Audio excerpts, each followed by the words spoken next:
A close friend of mine was asking me some random questions the other day, and one of the questions he posed to me was, what do I think is the most important goal that each human being should have? And I had to pause and think about it for a moment. Ultimately, I responded to him and said that finding your life's purpose is the most important goal that every single human being should have. And the reason for that is because once you find the reason for your existence, everything else in your life starts falling into place. Once you understand why you were placed on this planet, the Bible puts it like this: seek ye first the kingdom of God and its righteousness, and all these things shall be added to your life. And it's not even about religion, it's about understanding, the fact that earth is a colony of heaven. Thy kingdom come, thy will be done on earth as it is in heaven. Earth is an extension of heaven. We are here to rule on behalf of God in this dimension of form. And we all have a unique role to play in that kingdom. So when you seek first the kingdom of God and its righteousness, what you're ultimately doing is you are agreeing with your maker to say, oh great king, why have you placed me on this earth? Show me why I exist. And that's when everything else in your life starts making sense. It also explains why you had to go through certain things as part of the process of preparation. For some reason, we are pre-configured to pursue things instead of pursuing our purpose. Only a few realize that once you pursue your purpose, everything else comes chasing you. If you get your purpose right, you get the house, you get the car, you get the fulfillment, you get the happiness. Everything else is linked to the fundamental reason why you exist. But now the question is, if purpose is so important, how do I find my purpose? How do I get to fully grasp the reason for my existence? Glad you asked that question. In this video, I'm going to be giving you 6 keys to finding your life's purpose. Coming right up.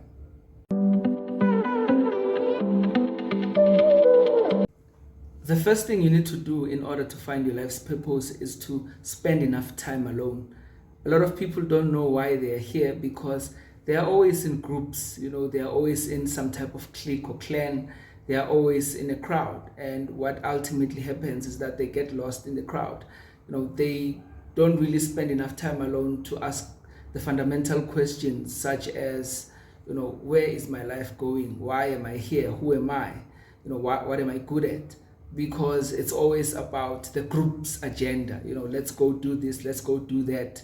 So that individuality gets lost in the group, whereas it's very important to know yourself outside of the group so that you're not influenced by the group but are influenced by your purpose. So number 1, spend time alone, meditate, pray, but spend enough time to find yourself, spend enough time with yourself so that you can reconnect with your inner self.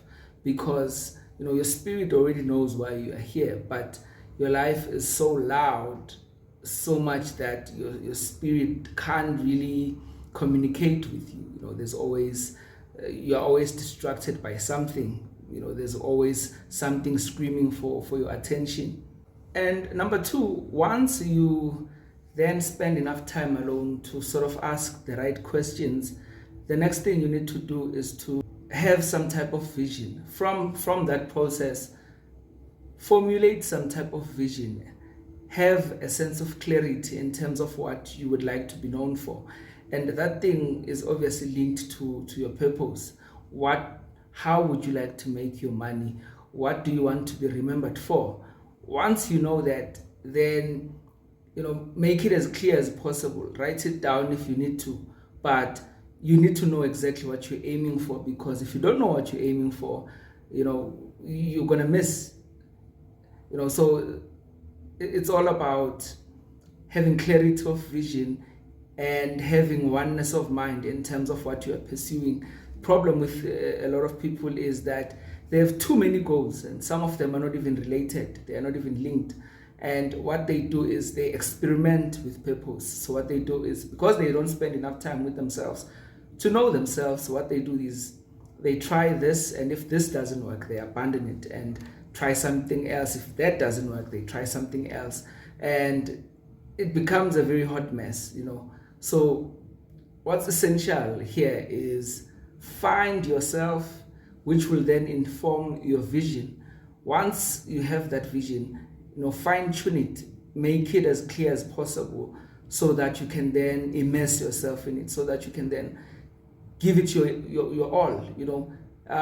Albert Einstein once said, it's not that I'm that smart, it's just that I stay with problems long enough, until I ultimately solve them. So that clarity of vision is going to help you to prioritize your life, how you spend your time, how you spend your money, because you know exactly where you're going. And by knowing where you're going, you automatically also know which road is not going to take you there. It may require you to cut off some people. It may require you to abandon certain habits that are not in line with where you're trying to go. You were created to be a master in the area of your calling. And one thing about mastery is that it requires time, it requires diligence, it requires persistence, it requires you to really focus on that one thing. So what most people do is, so they plant one seed and water it for a few days, a few weeks, a few months, sometimes a few years.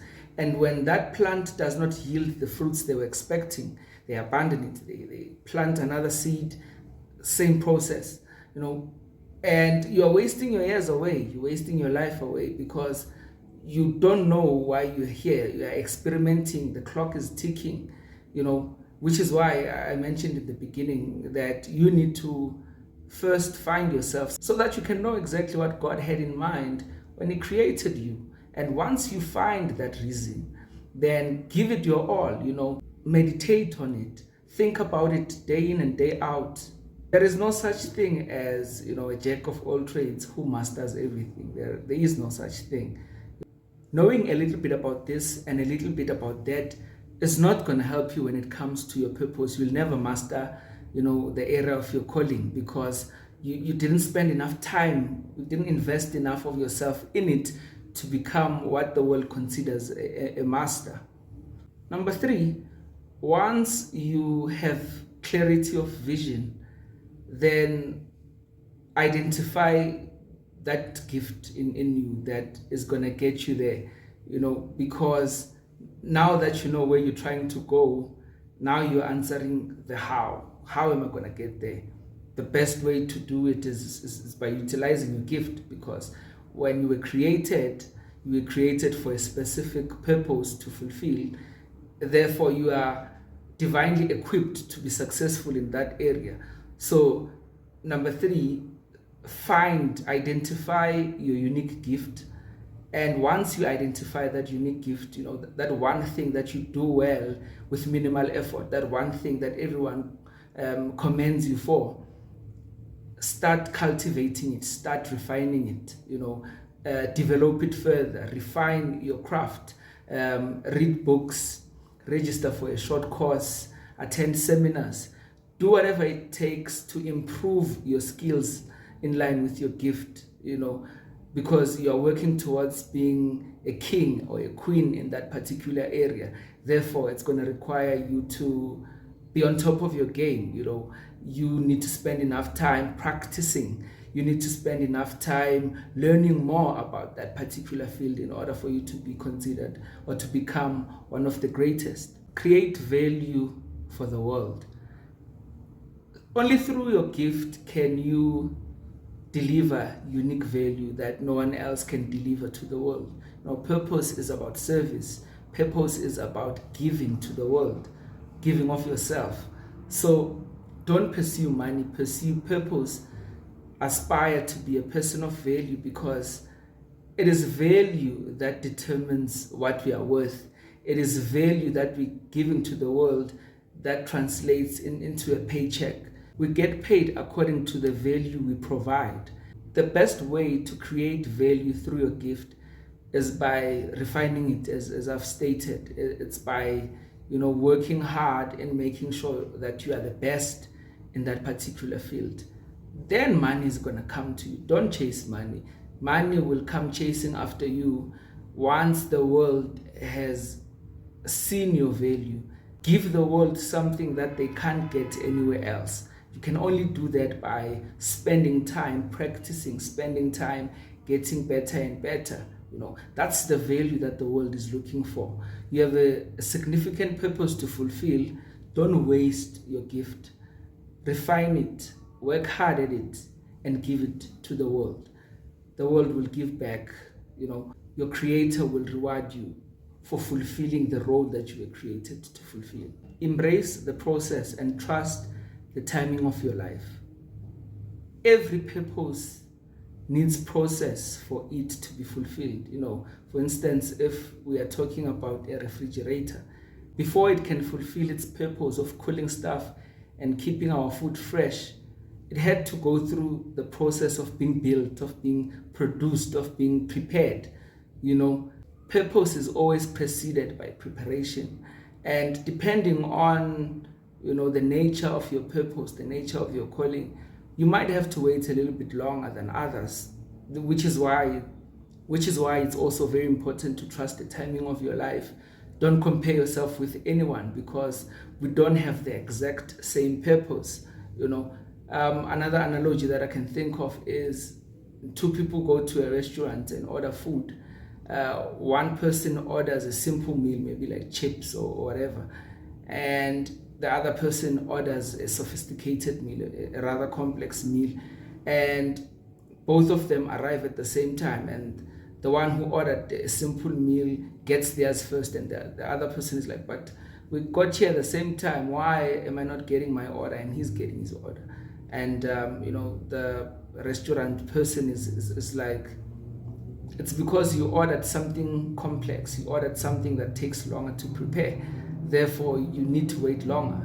It's all about what you've ordered. It's all about what you are here for. That informs the process leading up to the fulfillment of that purpose. So embrace the process, because without the process of preparation, you can't become what you were created to become. There are certain things that must be removed from your character in order for you to be effective in fulfilling your purpose. There are some tough lessons you need to learn as part of your preparation, so that whoever that you are called to help can relate to you and you can relate to them.